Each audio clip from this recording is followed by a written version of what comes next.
2 മാസത്തിന് മുമ്പ് നീ വന്നിരുന്നെങ്കിൽ ചോദിച്ച കാശ് കിട്ടുമായിരുന്നു. സിനിമ എടുക്കാൻ തുടങ്ങി, കാശൊക്കെ അതി മുടങ്ങി. വിമൽ എങ്ങനെ അതിൽ പോയി കുടുങ്ങി? നല്ലൊരു ഡയറക്ടറുമായി പരിചയപ്പെട്ടു, ഒരു കഥയും കിട്ടി, അങ്ങനെ അങ്ങ് തുടങ്ങി. ആരുടെ കഥയാ? ഞാൻ എഴുതിയതാ. കഥാനായിക ഞാൻ തന്നെ. എന്റെ കഥയാ ഞാൻ എഴുതിയിരിക്കുന്നത്. വേറെ ആരഭിനയിച്ചാലും ഞാൻ ചെയ്യുന്ന പോലെ വരുമോ? അത് ശരിയാ. ഓ, ഈ സിനിമ എടുക്കുന്നതിനേക്കാൾ നമ്മുടെ തൊഴിൽ എത്രയോ ഭേദമാ. മഹാറാണിയെ പോലെ ജീവിക്കാം. പല്ലിളിച്ച് കാണിക്കേണ്ട പിഴപ്പായിരുന്നെങ്കിലും അപ്പൊ ഉള്ള കാശ് കൈ കിട്ടും. ഇത് കാശും അങ്ങോട്ട് കൊടുത്ത് പല്ല് വിളിക്കേണ്ടിയിരിക്കുന്നു. എന്തൊരു നാണക്കേട്. ആ, വേണമെങ്കിൽ അദ്ദേഹത്തോട് പറഞ്ഞേ ഏതെങ്കിലും പടത്തിൽ ചാൻസ് വാങ്ങിച്ചു തരാം. വല്ല 50-100 കിട്ടും. അദ്ദേഹം എന്ന് പറഞ്ഞ അദ്ദേഹം ഡയറക്ടർ. ഓഹോ, എനിക്ക് ചാൻസ് ഒന്നും വേണ്ട. 2000 രൂപ കിട്ടിയാൽ കൊള്ളാമായിരുന്നു. അയ്യോ, നീ വേറെ എവിടെയെങ്കിലും ശ്രമിക്കും. ശരി. ഏതായാലും നീ വന്ന സ്ഥിതിക്ക് ഞങ്ങളുടെ സിനിമാ പടത്തിന്റെ ആൽബം ഒന്ന് കണ്ടേച്ച് ചോദിക്കും. വേണ്ട, സിനിമ പുറത്തിറങ്ങട്ടെ, ഞാൻ കണ്ടോളാം. അയ്യോ, അത് പുറത്തിറങ്ങത്തില്ല, അതുകൊണ്ടാ പറഞ്ഞത്. ഞാൻ പിന്നെ വരാം.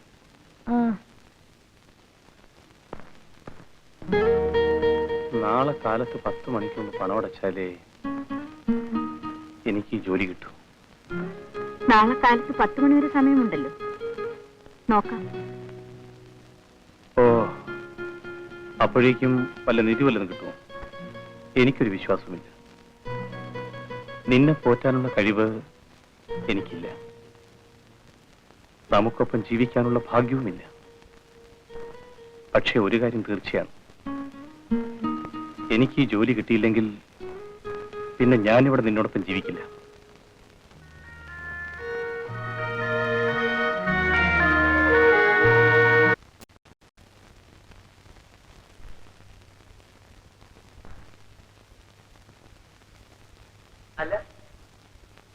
അല്ല, ഇതാര്?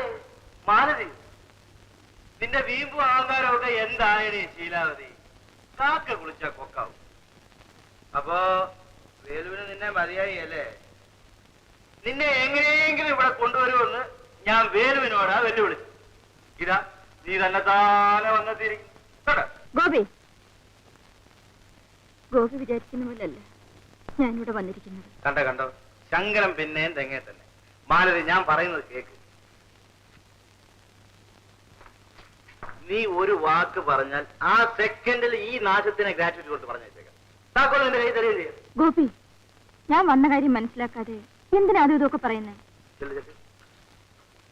വന്ന കാര്യമുണ്ട്. ഗോപിയുടെ ചേട്ടന്റെ കാര്യം. ചേട്ടന്?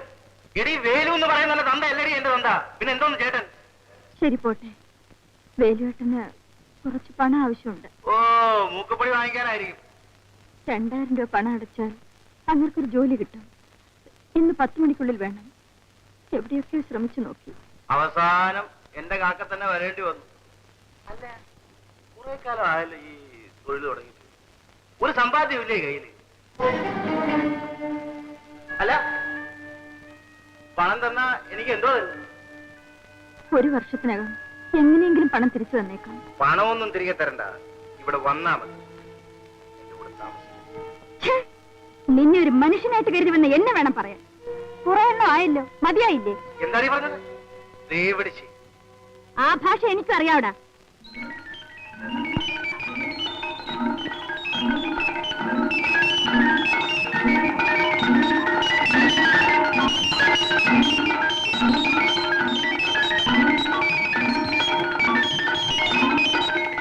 എന്താ, മതിയോ അതാ ഇനിയും കേൾക്കണോ? പലരുമായി ഇടപഴകിയവളുമാണ്, കിടന്നവളുമാണ്.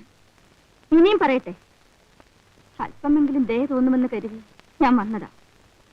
വെറും പെണ്ണുപിടിയൻ.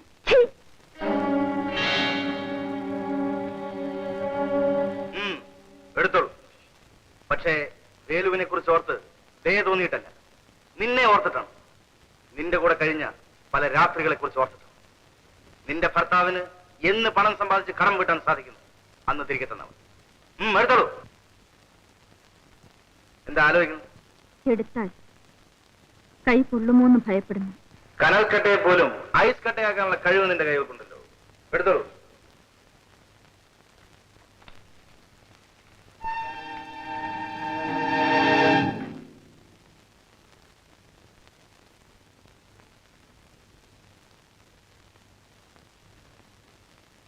എന്താ ഇവിടെ വന്ന് ഒറ്റയ്ക്കിരിക്കുന്നത്?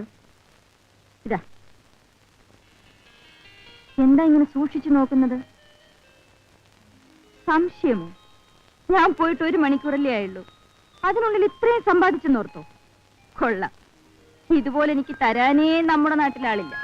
ഇത്ര പെട്ടെന്ന് 2000 രൂപ എവിടുന്ന് കിട്ടി? പരിചയക്കാരോട് വാങ്ങിച്ചു. പരിചയക്കാരെന്ന് വെച്ചാൽ? സത്യവതി എന്നൊരു പെണ്ണ്, അല്ല ഒരു സ്ത്രീ. എന്റെ പഴയ തൊഴിലിൽ എനിക്ക് സീനിയറാ. വളരെ പേര് കേട്ടവരാ. അത് കണ്ടപ്പോ തന്നെ മനസ്സിലാവുന്നുണ്ട്. ഒരു നല്ല കാര്യത്തിനാണെന്ന് പറഞ്ഞ ഉടനെ എടുത്തു തന്നു പുണ്യവതി. ഇപ്പൊ സത്യവതി എന്ന് പറഞ്ഞു, പിന്നെ പുണ്യവതി ആരാ? ഓ, സത്യവതി എന്ന് പേരുള്ള മഹാമനസ്കയായ പുണ്യവതി. മനസ്സിലായോ? ഓ, മനസ്സിലായി. ഇതാ, അന്ന് പട്ടിയെ വിറ്റ കാശ് കുരച്ചു. ഇത് ശരീരം വിറ്റ കാശ്. ഇതെന്ത് ചെയ്യുമോ ആവോ? ഇതാ കയ്യിൽ വെച്ച് നോക്കൂ.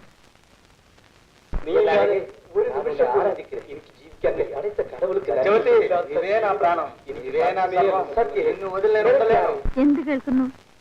എന്റെ അമ്മോ, ഇന്ത്യയിലുള്ള സർവ്വ ഭാഷയും കേൾക്കുന്നു.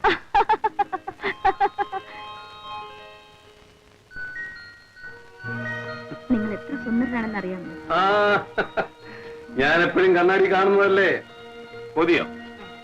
എന്നാൽ ഇതൊന്ന് അലച്ചു വിട്ടെ. അയ്യോ, ഇതെന്താ? ഇങ്ങനെ അലവലാതിയായിട്ട് കിടന്നെങ്കിലേ എന്റെ മുഖത്തിന് പവറുണ്ട്. ആദ്യമായിട്ട് ജോലിക്ക് പോവുകയല്ലേ? ജോലിക്ക് പോകുന്ന ഭർത്താവിനെ ഇങ്ങനൊക്കെ അയക്കണമെന്ന് നീ എവിടുന്ന് പഠിച്ചു? അയൽവക്കത്തുള്ള സ്ത്രീകൾ ചെയ്യുന്നതെല്ലാം ഞാൻ എത്ര ദിവസം നോക്കി നിന്നിട്ടുണ്ടെന്നറിയാമോ? ജോലി കഴിഞ്ഞിട്ടേ നേരത്തെ വീട്ടിൽ വരണം കേട്ടോ.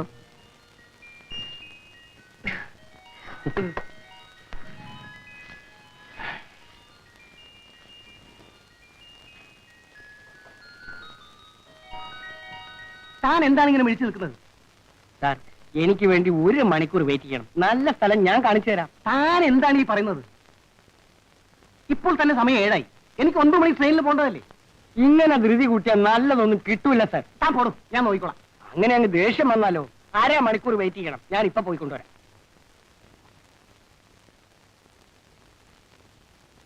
ഒരുങ്ങി നിൽക്കണോട്ടാ. എടാ വാസുവേ, ഞാൻ നിന്നെ അന്വേഷിച്ചുകൊണ്ട് വന്നാ. എന്താ? ഒരു നല്ല പൈസക്കാരൻ 2 മണിക്കൂർ കാലത്തേക്ക് ഒരാളെ വേണം. എന്റെ കയ്യിലുള്ള ആളുകളെല്ലാം ബുക്കായി പോയി. നിന്റെ കയ്യിൽ സ്റ്റോക്ക് വല്ലതും ഉണ്ടോ? ഇഷ്ടം പോലെ പൈസ കിട്ടും. കിട്ടുന്ന മുഴുവൻ നീ എടുത്തു. പൈസയുടെ കാര്യം പിടിയേട്ടാ, അത് നമുക്ക് 50-50. പക്ഷേ 1 മണിക്കൂർ സമയം തരാവൂ ചേട്ടാ. ഒരു പ്രാന്തൻ. എടാ, അയാൾ 9 മണിക്കുള്ള ട്രെയിനിൽ പോകാൻ വേണ്ടി ടിക്കറ്റ് ബുക്ക് ചെയ്തുകൊണ്ട് കൈ പിടിച്ചോണ്ട് നിൽക്കുകയാണ്. ആ നിപ്പാണല്ലേ? എന്നാ ചേട്ടൻ പോയിക്കോ. 10 മിനിറ്റിനകം ഞാനൊരു ഉരുപ്പിടിയും കണ്ട് അങ്ങോട്ട് എത്തിയേക്കാം. റെഡിയല്ലേ? റെഡി. ശരി.